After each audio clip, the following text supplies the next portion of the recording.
Assalamualaikum warahmatullahi wabarakatuh. Perkenalkan, kami dari kelompok 5 kelas 10 MIPA 4 ingin mempresentasikan tentang permasalahan wilayah di Yogyakarta. Berikut anggota kelompok 5 yaitu Asaf Valdev Akbar, Hana Abigail, Muhammad Valen Saleh, Nasya Marina, dan Putri Syahnas. Berikut pemaparan kami tentang permasalahan wilayah di Yogyakarta. Yang pertama adalah latar belakang. Kenapa kita memilih wilayah Yogyakarta? Menurut kami, wilayah ini menarik untuk diulas, karena dahulu kala Yogyakarta pernah menjadi ibu kota Indonesia. Selain itu, Yogyakarta juga disebut sebagai daerah istimewa karena sampai saat ini masih berbentuk kerajaan atau kesultanan. Dengan latar belakang tersebut, kami tertarik untuk membahas sisi lain dari Yogyakarta, yaitu permasalahan yang menonjol dari kota Yogyakarta, upaya mencegah dan menyelesaikan permasalahan tersebut. Kelebihannya di sini ada dipimpin sultan, yang kedua kota tujuan wisata, yang ketiga kota pelajar, yang keempat biaya hidup murah, dan yang kelima kota seni dan budaya. Yang pertama, dipimpin sultan. Sistem pemerintahan yang dipimpin oleh sultan merupakan warisan kebudayaan bagi masyarakat Jogja, sehingga keterlibatan Jogja yang bersistem kerajaan menimbulkan beberapa masalah. Masyarakat Jogja tidak ingin meninggalkan budaya dan tradisi mereka. Yang kedua yaitu kota tujuan wisata. Jogja memiliki warisan budaya dan sejarah bernilai tinggi. Alasan berikutnya kenapa harus mengunjungi Jogja adalah karena Jogja memiliki sejumlah warisan budaya dan sejarah yang bernilai tinggi. Contohnya adalah Candi Prambanan, Candi Sewu, Candi Ratu Boko, dan Keraton Yogyakarta Hadiningrat. Yang ketiga yaitu kota pelajar. Kota Yogyakarta disebut sebagai kota pelajar adalah karena ada begitu banyak kampus di kota ini. Kampus yang ada di Jogja ada sekitar 60 kampus. Hal ini membuktikan bahwa kota Jogja adalah kota dengan kampus terbanyak di Indonesia. Antara satu kampus dengan kampus yang lainnya bahkan bisa ditempuh dengan jalan kaki. Selanjutnya yang keempat, biaya hidup murah. Murahnya biaya hidup di Jogja memang bukan tanpa alasan. Menurut Dodo Putra Bangsa, salah satu aktivis Jogja Asat, murahnya biaya hidup termasuk harga makanan itu karena Jogja bukanlah kota industri. Hampir semua lini perekonomian digerakkan oleh sektor pariwisata. Yang terakhir, kota seni dan budaya.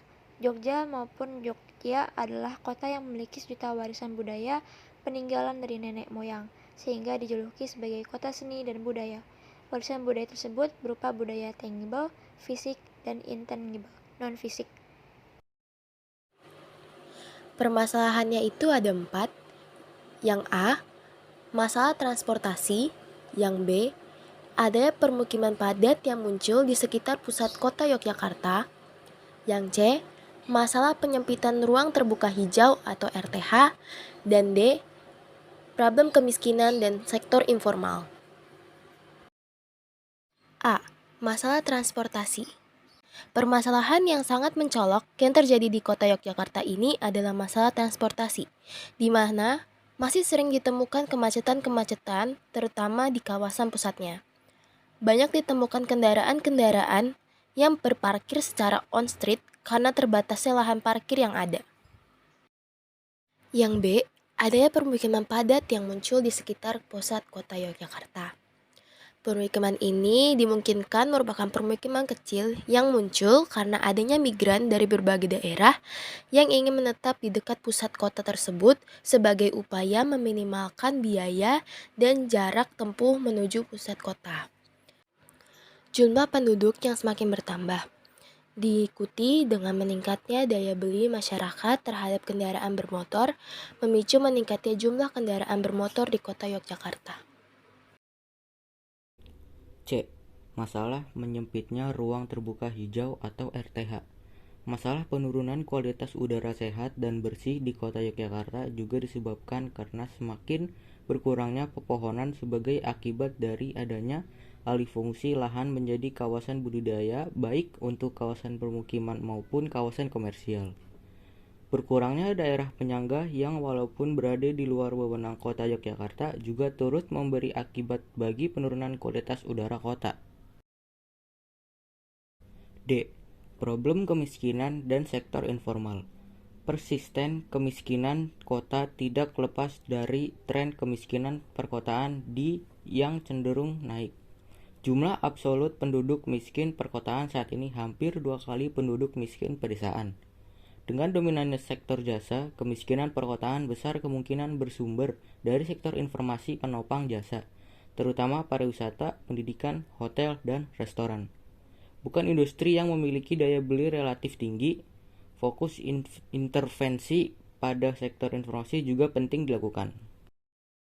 Upaya pencegahan dan menyelesaikan permasalahan. A. Masyarakat. 1. Untuk mengatasi kemacetan masyarakat, dapat mengalihkan penggunaan kendaraan pribadi menjadi menggunakan angkutan umum. 2. Untuk permasalahan kurangnya RTH, masyarakat dapat melakukan penanaman tumbuh di lingkungan rumah, merawat tumbuhan di sekitar, dan tidak merusak ruang terbuka hijau. B. Pemerintah. 1. Untuk mengatasi kemacetan, pemerintah diharapkan meningkatkan investasi terhadap transportasi perkotaan seperti meningkatkan jarak transportasi massal seperti kereta dan lainnya. 2. Untuk mengatasi kurangnya ruang terbuka hijau, pemerintah diharapkan menetapkan kawasan yang tidak boleh dibangun dan peningkatan kualitas RTH kota melalui refusting RTH existing. Sekian dari kami. Selebihnya mohon maaf. Wassalamualaikum warahmatullahi wabarakatuh. Terima kasih.